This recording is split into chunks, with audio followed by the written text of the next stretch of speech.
A Timely model, Abolitionist William Wilberforce and Video Life Movement. Ryan Selton. The reaction to the now 10 undercover videos showing Planned Parenthood executives haggling the body parts of aborted babies has evoked numerous comparisons to modern history's most dramatic atrocities. In many of these parallels, one exemplary figure stands out as a model of hope: Abolitionist William Wilberforce, 1759–1833. It's been said that now is our Wilberforce moment, a crucial time to protect the unborn. In light of the videos, many have revived Wilberforce's powerful words at the end of his 1789 speech to the House of Commons as a slogan for the pro-life cause.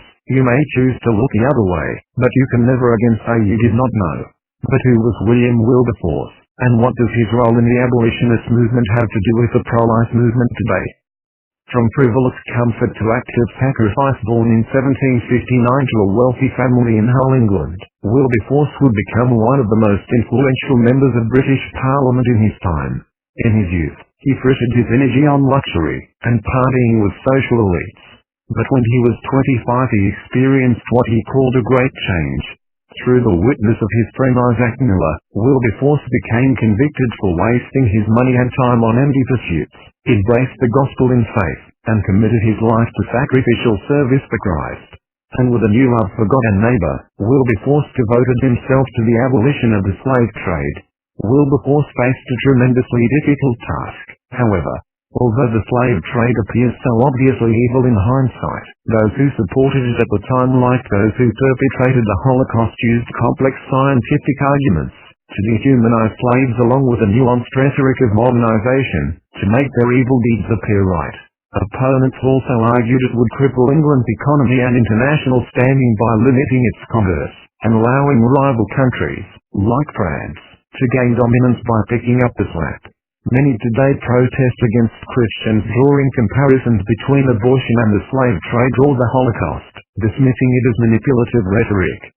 Some claim it muddies the moral complexity of the abortion discussion by setting it side by side with clear and indisputable ethical issues.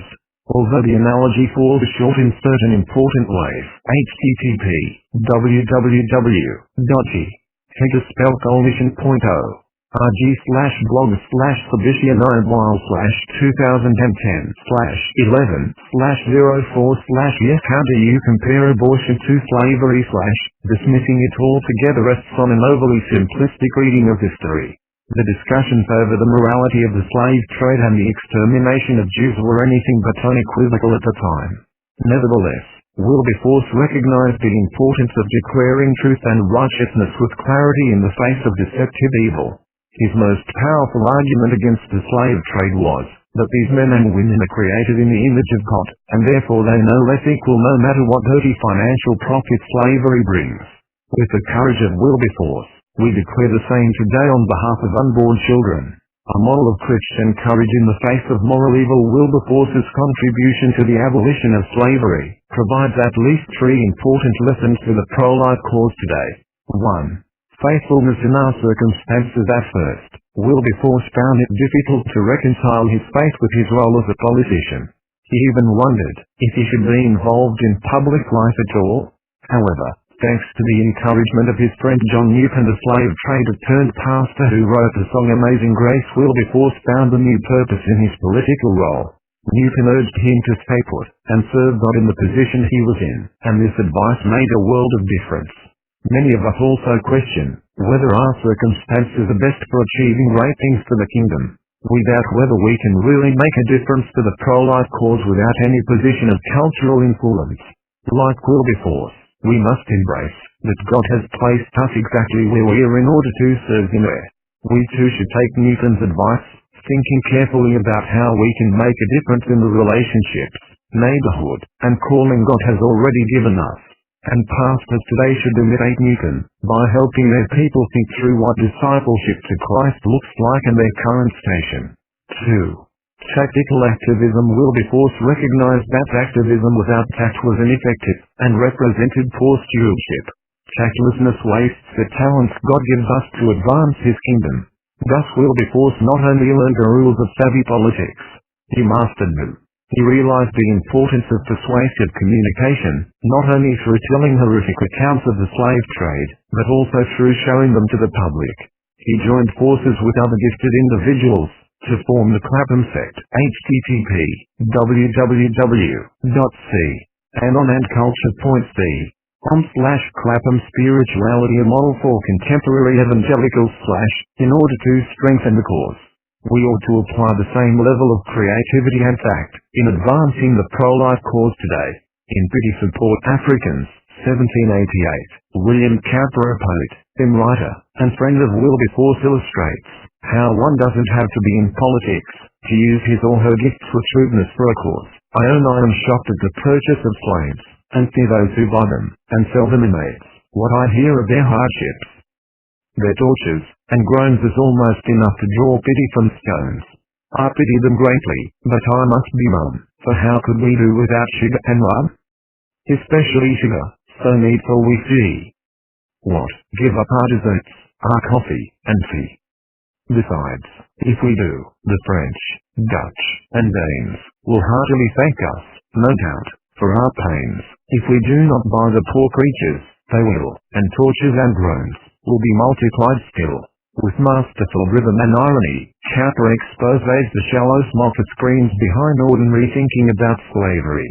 Instead of attacking the slave trade issue directly, he goes after the hidden crutches of everyday experience that underlie its economic conveniences, material benefits, and the deceitful self-justification of a sensitive conscience.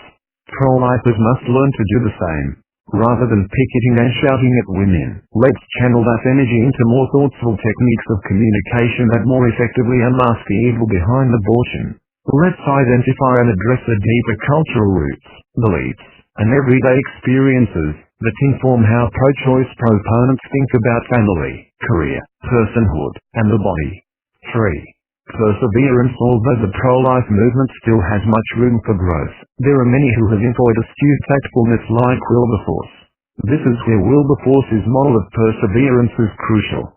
John Piper remarks that he was drawn to Wilberforce because of his reputation as a man who simply would not give up when the cause was just. 47. Wilberforce lost friends, and faced death threats, social vilification, and numerous political defeats. But he persisted. And in 1807, 2 decades after introducing legislation into Parliament, he achieved an overwhelming victory of 283 to 16 votes to end the slave trade. He didn't stop there, though. In 1833, Parliament abolished slavery altogether, just 3 days before his death. Hope for pressing forward last month, a vote to death and Planned Parenthood was blocked in the Senate.